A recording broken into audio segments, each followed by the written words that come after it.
Attends, faut que je te parle d'un truc. J'ai vu assurance vie luxembourgeoise sur Internet. C'est légal ça ou c'est un truc planqué avec une valise et un compte numéroté? Oui, c'est tout à fait légal, mais t'as pas besoin d'un compte secret ni d'un passeport diplomatique. Dommage, j'aimais bien l'idée de la valise.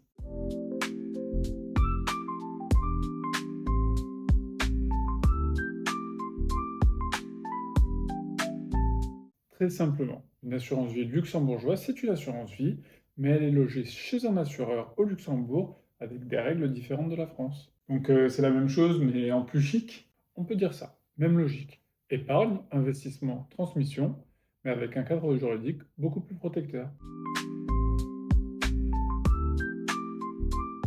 La grande différence, c'est ce qu'on appelle le triangle de sécurité. Il y a l'assureur, la banque dépositaire et le régulateur luxembourgeois. Ton argent n'est donc jamais confondu avec celui de l'assureur. Donc si l'assureur fait n'importe quoi, ton argent est isolé.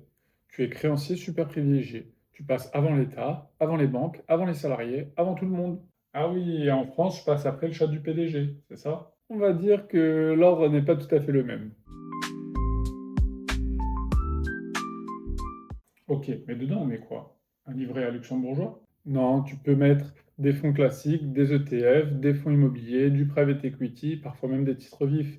Et surtout, tu as accès à des fonds internes dédiés, donc les FID, des fonds internes collectifs, les FIC, et des fonds d'assurance spécialisés, les FAS. Donc en résumé, c'est un peu le Netflix premium de l'investissement? Exactement, plus de choix, plus de flexibilité, mais il faut savoir ce qu'on fait. Les gros avantages, sécurité juridique renforcée, neutralité fiscale, donc c'est idéal pour les expatriés, grande liberté d'investissement et protection contre certaines lois françaises, type blocage de retrait. Donc c'est surtout pour les riches? C'est surtout pour les patrimoines structurés, chefs d'entreprise, expatriés, gros investisseurs, mais ce n'est plus réservé à une élite inaccessible. Attends, il y a forcément un piège. Il y a surtout des contraintes. Le ticket d'entrée est plus élevé, il y a plus de complexité, et c'est pas adapté pour 50 euros par mois. Donc pas pour payer mes vacances à Ibiza l'été prochain. Clairement, non.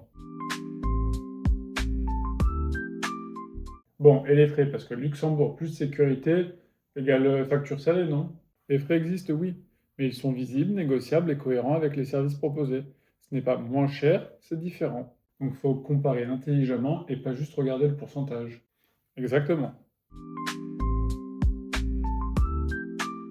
Ok, donne-moi un exemple concret. Un chef d'entreprise avec 500 000 euros à investir, un expatrié qui ne veut pas changer de contrat à chaque pays, quelqu'un qui pense stratégie long terme, pas livret court terme, ou même le simple investisseur qui veut mettre son argent hors de France. Ok, donc concrètement, pas mon cousin qui change de stratégie tous les 6 mois. Pas en priorité, non. L'assurance vie luxembourgeoise n'est ni magique, ni meilleure que tout le reste. C'est un outil patrimonial puissant quand il est bien utilisé, au bon moment, avec les bonnes personnes.